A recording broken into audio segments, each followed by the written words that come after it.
Менің есімім Мерейім. Қысқаша Мерей деп айтсаңыздар да болады. Каналыма қош келдіңіздер. Мен бүгін 4-ші видеомды түсіріп отырмын. Және алдағы уақытта әртүрлі қызықты, пайдалы видеолар түсіретін боламын.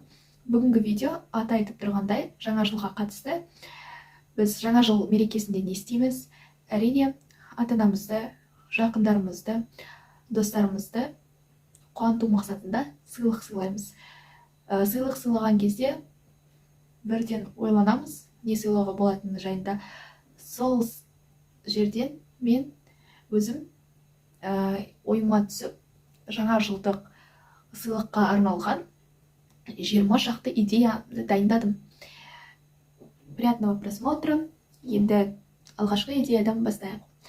Ең бірінші, ол мысалы досыңыз немесе анаңыз болсын. Бірінші айтатыным ол сертификат сыйлауға болады. Сертификат, яғни спа салонға, мысалы, тынығып, демалып қайтады. Және де, мысалы, өзінің хоббиларына байланысты немен айналысады. Мысалы, тренажерный залға барып спортпен шұғылданғысы келе ме, оған абонемент сатып алып беріңіз. Немесе салонға, процедураларға, жаңағы, мысалы, маникюр, педикюр, макияж сияқты соған сертификат алып берсеңіз, тоже күшті сыйлық болады. И жаңағы анаңызға, мысалы, спа салонға, массажға жаңағы сертификат алып берсеңіз, өте керемет сыйлық болады. Демалады, тынығады, онымен қоса денсаулығына да бұл өте жақсы жағынан әсер етеді. Екінші идея, ол бізде әрине кітап сыйлау. Қазіргі таңда кітап оқитын, кітапқа қызығатын адамдардың саны көбейді деуге болады. Және де әртүрлі жанрда кітаптар оқиды қазіргі кезде. Мысалы, мен өзім психологиялық жанрдағы кітаптарды ұнатамын. Ал мысалы, досыңыз қандай да бір жанрдағы кітапты ұнататын болса, сол кітапты қасына, мысалы, блокнот қосып, набор сияқты етіп сыйлыққа берсеңіз болады. Тек кітаптың өзін сыйға тартсаңыз да өте күшті қуаныш сыйлайды. Және кітап бізде құнды сыйлықтардың бірі. Үшінші идеяға тоқталсам, ол біздерде қазіргі қыс болғандықтан мезгіліміз қазір суық ауа райы, соған байланысты шарфпен қолғап сыйлауға болады. Ол сіздің қамқорлығыңыздың белгісі болады.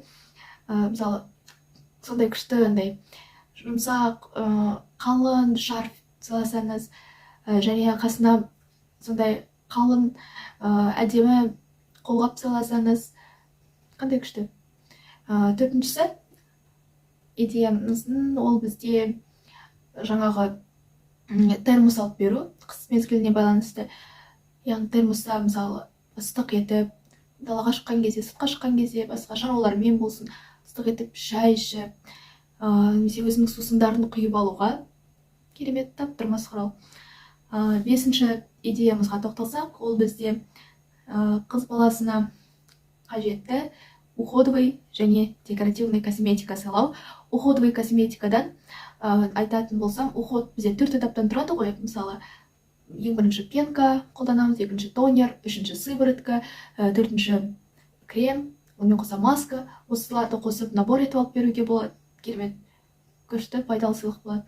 Және декоративный косметикадан разбираться етсеңіз, сол, мысалы, тоналка, көзге жағатын теңнің наборынан қоса, мысалы, ерінге жағатын помада, блесктарды қосып алып берсеңіз күшті болады. Егер разбираться етпесеңіз, косметика сататын дүкенде консультанттар сіздерге көмектеседі.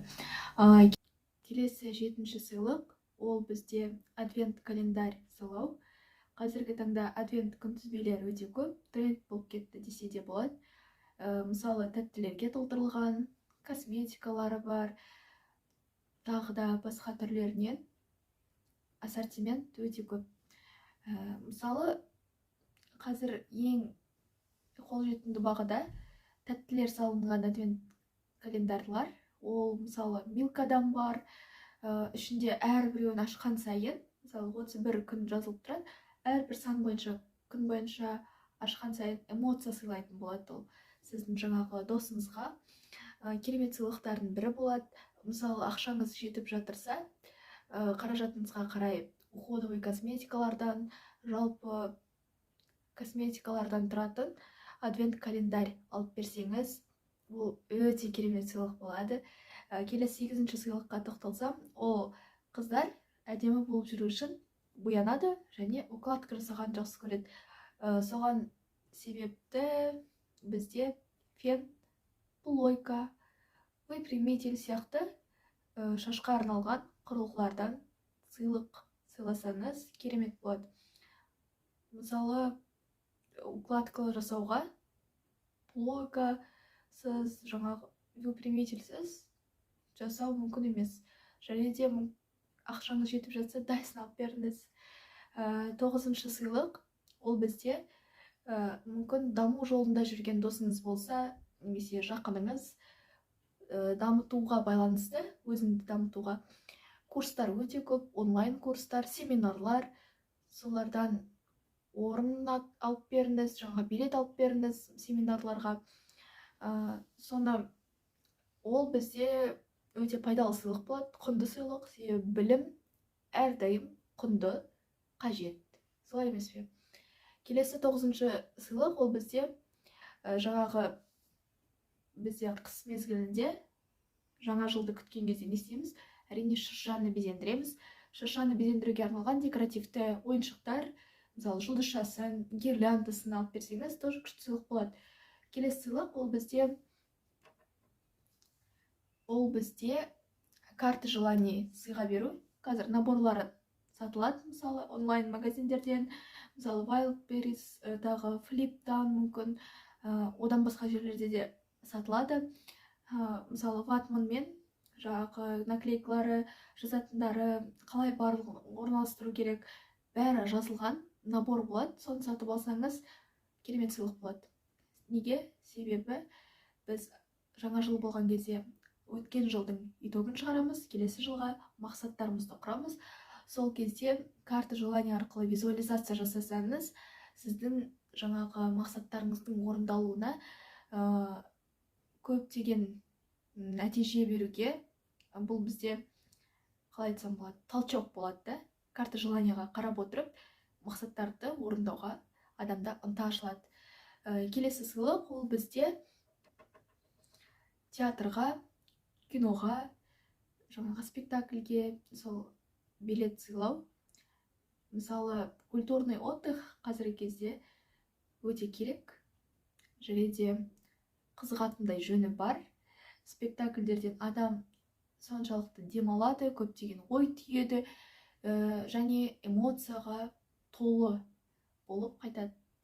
Мысалы, үйіне театрдан кейін қандай адам толқыныспен болады. Ол тек театрға барған адамның ғана түсінетін эмоциясы. Сондықтан культурный отдых әрдайым қажет. Келесі сыйлық, ол бізде жаңағы блокнот сыйлық, өзінің жоспарларын жазуға, жүргізуге, қандай да бір істерін. Онымен қоса үйге киетін пижама сыйлау. Мысалы, ол тіптен керемет сыйлық. Үйде де әдемі болып жүру керек, неге жүрмеске. Мысалы, мен қуанып қалар едім. Келесі сыйлық, ол бізде украшение, аксессуар сыйлау, сағат, мысалы сақина, сырға, онымен бөлек шашқа тағатын бантик, заколкалар, наборы, сондай эстетичный, сүйкімді болады ғой, золотистый цветта, мысалы. Соларды қосып сыйласаңыз болады. Одан кейін кошелек сыйласаңыз болады.